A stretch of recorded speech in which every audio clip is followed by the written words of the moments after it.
How's it going, everybody? Robschild here. It's Thursday, July 10th, 2025. Today's episode begins with our headline, Highest Jobless Claims, continuing claims specifically in 2.5 years.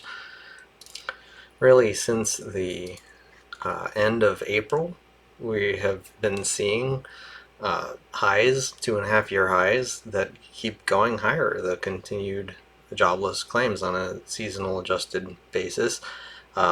We crossed a new high for the last reading of this. The date on here I think is incorrect. These Fred charts are not always right, but the number's right, and it's higher than what it was 2 weeks ago at 1.964 million, being 1.965 million. So another high in the continued claims.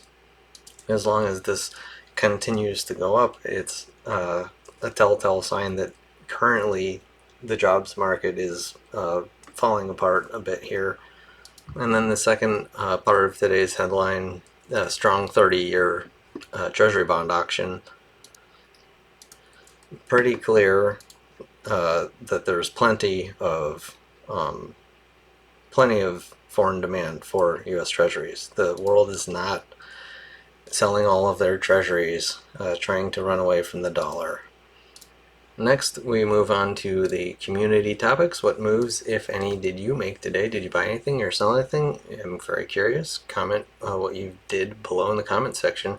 Robschild shorts Bitcoin today. I bought a little bit of BITI. I did so because of chart patterns more than anything, and I mean, I'm not a long-term believer in Bitcoin necessarily being even relevant. It can go to zero, so I'm happy to short things that I think are speculative things, and when it lines up with chart patterns, I'm all too happy to do it. If you connect with this orange line here, sorry about all the lines here, the red marks are just to mark the drawdowns that you typically see from this orange line. The first one being 83% from the 2017 high. It connects with the 2021 highs before dropping 77%, and we hit it again in December of 2024, it looks like, and very similar to dipping down to this, dipping and then hitting it again, and before the real drawdown. That's exactly what we have set up here. You can see where my mouse is. You have the end of 2024 hitting the orange line, dipping. We're hitting it again. I'm not going to be surprised to see another 80 plus percent drawdown in Bitcoin from this point. So that's what I did. Comment below what you did. Coming up, as always, tariff updates, continuous tariff updates. We're back to the tariffs.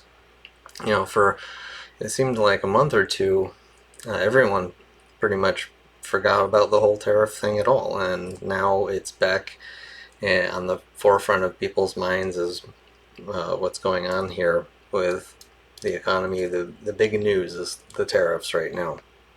The federal budget is pretty much set in stone at this point. If it's in the press, it's in the price. That's done. So see how the tariffs situation plays out. We also have next week, we have CPI, PPI, and again, the jobless claims every Thursday. If we keep getting higher and higher continued claims, eventually, it's going to become more and more obvious that it's snowballing on itself and going into the highly anticipated and expected upcoming recession. Thank you so much for watching, subscribing, commenting, and supporting the channel. No changes to the daily reminders, macro views. Read my website to read through these very important daily reminders. No changes to the crystal ball readings, nor the Robschild portfolio. Short term, I can add BITI. So this is the only recent change. Alright, so let's move on to the chart, starting with the SPX, S&P 500, finding another all-time high. Again, like I said in the previous video, a lot of technicians are seeing This is a top here. It will be going down 5 to 8%. I don't know. I can't tell you for sure if it's going to go down from here. It would make sense to go down from here. But yeah, all-time highs, everybody.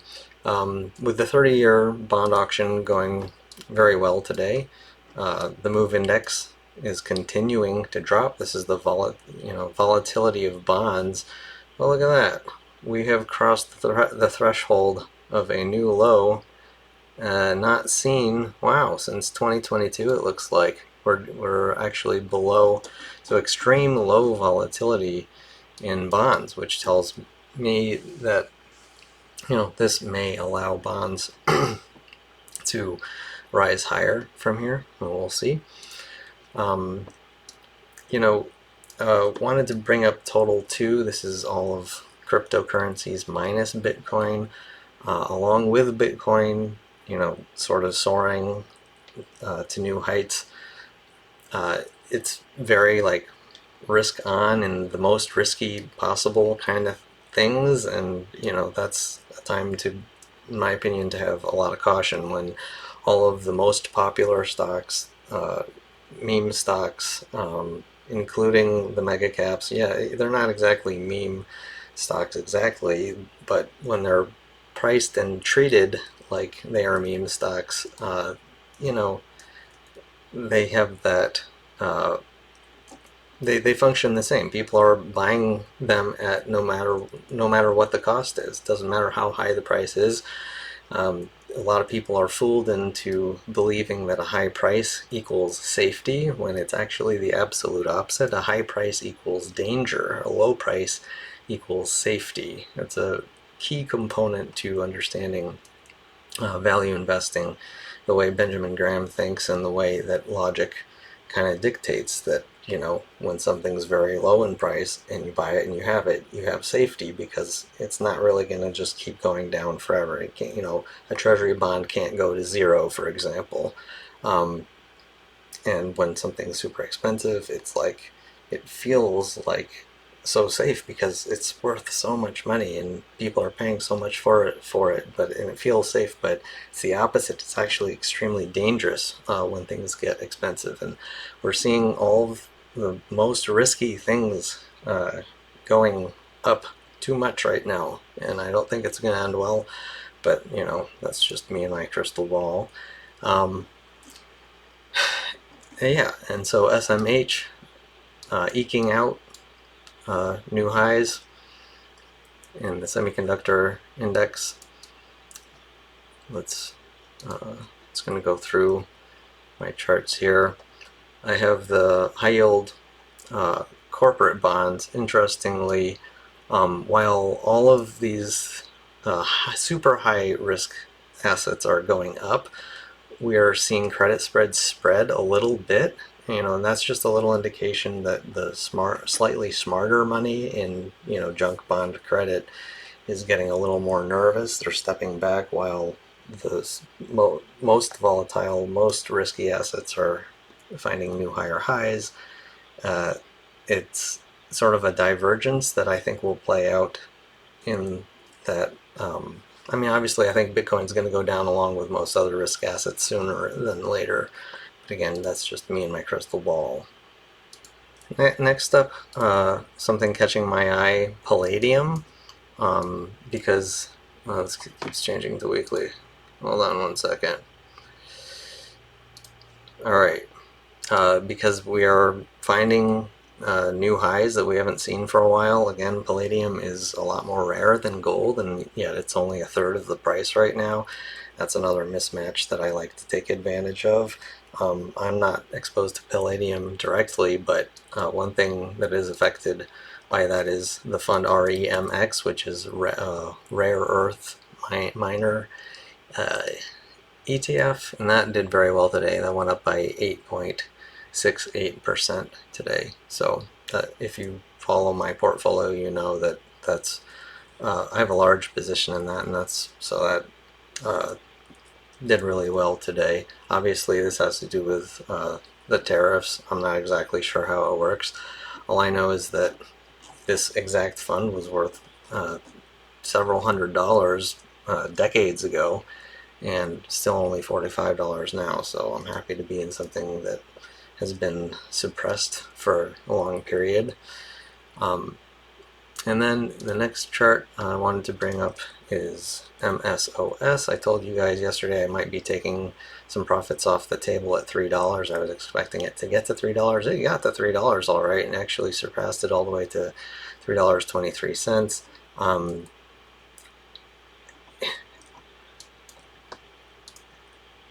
If I'm going to participate in holding something that I think has more safety but could, benefit if people continue to get into riskier and riskier things, this is in my opinion, one of the better places to be, only because of how much, value or price this entire industry has lost since its inception. Not all cannabis companies are going to zero. I don't think so. So, still holding that. Another chart I wanted to bring up today is the S&P 500 dividend yield. A lot of people have trouble really understanding Cape-Shiller ratio and the importance and the weight of what it really means. Same with PE ratios. One easier way to understand this is to take a look at the dividend yield of the S&P 500. How much money is the S&P 500 paying out to the owners of the S&P 500? We're hitting new lows that we haven't seen in a very, very long time. Today, hitting 1.23%, unrivaled since the dot-com bubble, where the absolute bottom of this dividend yield was 1.11%.